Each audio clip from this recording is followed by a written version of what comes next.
अगर आप यूरोप जाकर करियर, अच्छी कमाई और लंबे समय तक बसने का विकल्प देख रहे हैं, तो पोलैंड एक ऐसा देश है जिसे नजरअंदाज नहीं किया जा सकता। लेकिन एक बात आपको पहले ही बता देते हैं, पोलैंड यूरोप पहुंच जाओ और नौकरी मिल ही जाएगी, वो वाला देश नहीं है। यहाँ आपकी स्किल, वास्तविक नौकरी का ऑफर, सही दस्तावेज और थोड़ी सी पॉलिश भाषा की जानकारी बहुत काम आ सकती है। अगर आप सही योजना और तैयारी के साथ जाते हैं, तो पोलैंड में करियर और कमाई के अच्छे अवसर मिल सकते हैं। ये वीडियो आपको पोलैंड के बारे में काफी सारी जानकारी देने वाली है, लेकिन अगर आपका वीडियो को एक लाइक मिल जाए और चैनल को सब्सक्राइब मिल जाए, तो हमारी मेहनत सफल रहेगी। क्या आप पोलैंड जाना चाहेंगे? कमेंट में अपनी राय जरूर लिखिएगा। पोलैंड सेंट्रल यूरोप में बसा हुआ है। इसका बॉर्डर जर्मनी, चेक रिपब्लिक, स्लोवाकिया, यूक्रेन, बेलारूस और लिथुआनिया से लगता है, जबकि उत्तर की दिशा में बाल्टिक सागर है। आबादी देखें तो 2026 के पहले 6 महीने में यहाँ की आबादी 3,72,00,000 थी। वहीं इसका एरिया लगभग 3,12,688 वर्ग किलोमीटर में फैला हुआ है। अब यहाँ एक इंटरेस्टिंग पॉइंट है, पोलैंड की आबादी अभी लगातार कम हो रही है। 2026 की पहले 6 महीने में वहाँ जितने बच्चे पैदा हुए, उससे ज्यादा लोगों की मौतें हुईं।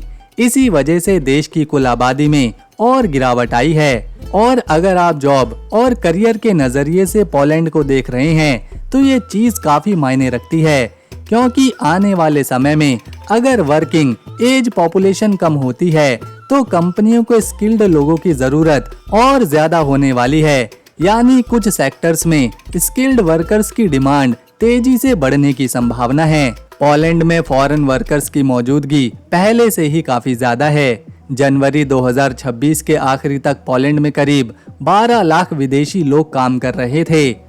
भारतीयों की कम्युनिटी भी धीरे धीरे यहाँ बढ़ रही है। भारतीय कम्युनिटी ऑफ पोलैंड के अनुमान के मुताबिक पोलैंड में करीब 35,000 भारतीय रहते हैं। भारत और पोलैंड के रिश्ते भी पिछले कुछ सालों में काफी मजबूत हुए हैं। 2024 में दोनों देशों ने अपनी पार्टनरशिप को स्ट्रेटेजिक पार्टनरशिप के स्तर तक बढ़ाया है। इसके साथ ही टेक्नोलॉजी, बिजनेस और एजुकेशन जैसे क्षेत्रों में भी दोनों देशों के बीच सहयोग पर फोकस बढ़ा है। अगर आप software developer, data professional, cloud engineer, cyber security, AI, ML testing या IT सपोर्ट में हैं, तो पोलैंड आपके लिए एक इंटरेस्टिंग ऑप्शन होने वाला है। वॉर्सो, क्राको, व्रोक्लो, पोजन और ट्री-सिटी जैसी सिटीज में इंटरनेशनल कंपनियों का अच्छा खासा इकोसिस्टम है। यानी IT प्रोफेशनल के लिए यहाँ अलग अलग तरह की जॉब्स और करियर देखने को मिलते हैं। लेकिन एक बात समझना जरूरी है, IT में कंपटीशन काफी ज्यादा है। सिर्फ इतना कहना कि मुझे कंप्यूटर चलाना आता है, ये काफी नहीं होगा। अगर पोलैंड में IT जॉब चाहिए, तो आपके पास सॉलिड टेक्निकल स्किल्स, अच्छा एक्सपीरियंस और एक मजबूत CV होना काफी जरूरी है। पोलैंड का मैन्युफैक्चरिंग और इंडस्ट्रियल सेक्टर भी काफी मजबूत है। इसीलिए mechanical engineering, electrical engineering, automation, mechatronics, robotics, maintenance और इंडस्ट्रियल इंजीनियरिंग जैसे फील्ड्स में अच्छे मौके मिल सकते हैं। 2026 की पॉलिश गवर्नमेंट की फोरकास्ट में भी automation, electrician, mechatronics, robotics, mechanics, industrial insulation, construction और ट्रांसपोर्ट से जुड़े कई प्रोफेशन को हाई डिमांड ऑक्यूपेशन में रखा गया है। तो अगर आपके पास ITI, डिप्लोमा या इंजीनियरिंग की डिग्री के साथ प्रैक्टिकल एक्सपीरियंस है, तो पोलैंड को एक सीरियस करियर ऑप्शन के तौर पर एक बार जरूर रिसर्च करना चाहिए। Electrician, welder, mechanic, construction worker, machine operator, roofer, industrial installer और मेंटेनेंस टेक्नीशियन जैसे कामों में भी पोलैंड में डिमांड बढ़ती ही जा रही है। पोलैंड की 2026 की नेशनल शॉर्टेज फोरकास्ट में भी इसी तरह के लोगों के काम को खास मौका देने की बात कही गई है। तो अगर कोई इंडिया में स्किल्ड ट्रेड करता है और ये सोचता है कि मेरे पास डिग्री नहीं है, इसीलिए यूरोप में मेरा कोई चांस नहीं है, तो ये सोच हमेशा सही नहीं होती, क्योंकि पोलैंड में सिर्फ डिग्री ही नहीं, आपकी स्किल और प्रैक्टिकल एक्सपीरियंस भी मायने रखते हैं। इसीलिए स्किल्ड बेस्ड जॉब में भी पोलैंड में आपके लिए अच्छा अवसर बन सकता है। पोलैंड यूरोप के लॉजिस्टिक नेटवर्क में एक काफी अहम जगह पर है। इसी वजह से warehouse, supply chain, logistics, production operations और ट्रांसपोर्ट जैसे सेक्टर्स में भी जॉब के मौके मिल सकते हैं। लेकिन यहाँ एक बात समझना जरूरी है, हर जॉब की सैलरी और काम एक जैसा नहीं होता। ये आपकी कंपनी, शहर, शिफ्ट, क्वालिफिकेशन और एक्सपीरियंस के हिसाब से काफी ज्यादा बदल सकता है। पोलैंड में मैन्युफैक्चरिंग का इकोसिस्टम काफी मजबूत है और अगर आपके पास इंडिया में पहले से मैन्युफैक्चरिंग का एक्सपीरियंस है तो आपके लिए मौके किसी बिल्कुल एंट्री लेवल वर्कर के मुकाबले से बेहतर हो सकते हैं।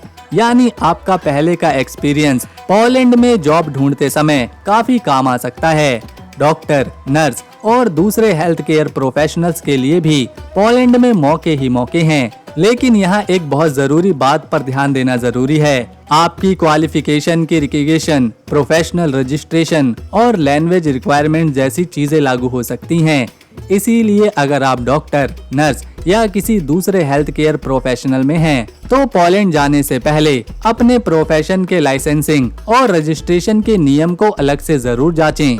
यहाँ हर जॉब के लिए पोलिश भाषा आए ये जरूरी नहीं।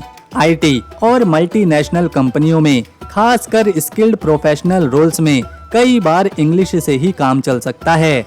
लेकिन अगर आप लोकल कस्टमर के साथ काम कर रहे हैं, कंस्ट्रक्शन में, हेल्थ केयर में, रिटेल में या किसी लोकल वर्क प्लेस में, तो पोलिश भाषा आपकी वैल्यू बढ़ाने वाली है। सच कहें तो इंग्लिश से पोलैंड में एंट्री तो हो सकती है, लेकिन पोलिश भाषा आने से इंटीग्रेशन और करियर ग्रोथ काफी आसान बनती है। और ऐसा भी नहीं है कि आपको पहले दिन से ही एकदम फर्राटेदार पोलिश भाषा आनी ही चाहिए। अगर आप बेसिक पोलिश भी सीख लेते हैं तो डेली लाइफ, लोगों से बातचीत और काम की जगह पर काफी मदद मिल सकती है।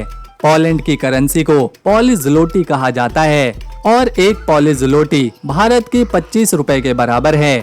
पोलैंड यूरोपीय यूनियन का मेंबर है, लेकिन अभी भी अपनी करेंसी ज़्लोटी का इस्तेमाल करता है। यानी अगर आप पोलैंड में सैलरी कमाओगे तो जनरली आपकी सैलरी पोलैंड ज़्लोटी में ही मिलेगी।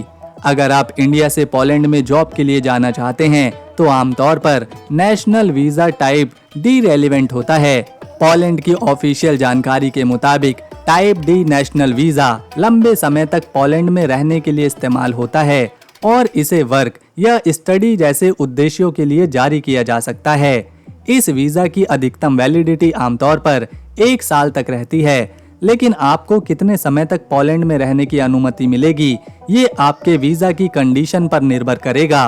और यहाँ एक बात जरूरी है, भारत में पोलैंड की एम्बेसी ने साफ तौर पर चेतावनी दी है कि कोई एजेंट आपको वीजा के मामले में प्रीफरेंशियल ट्रीटमेंट नहीं दिला सकता।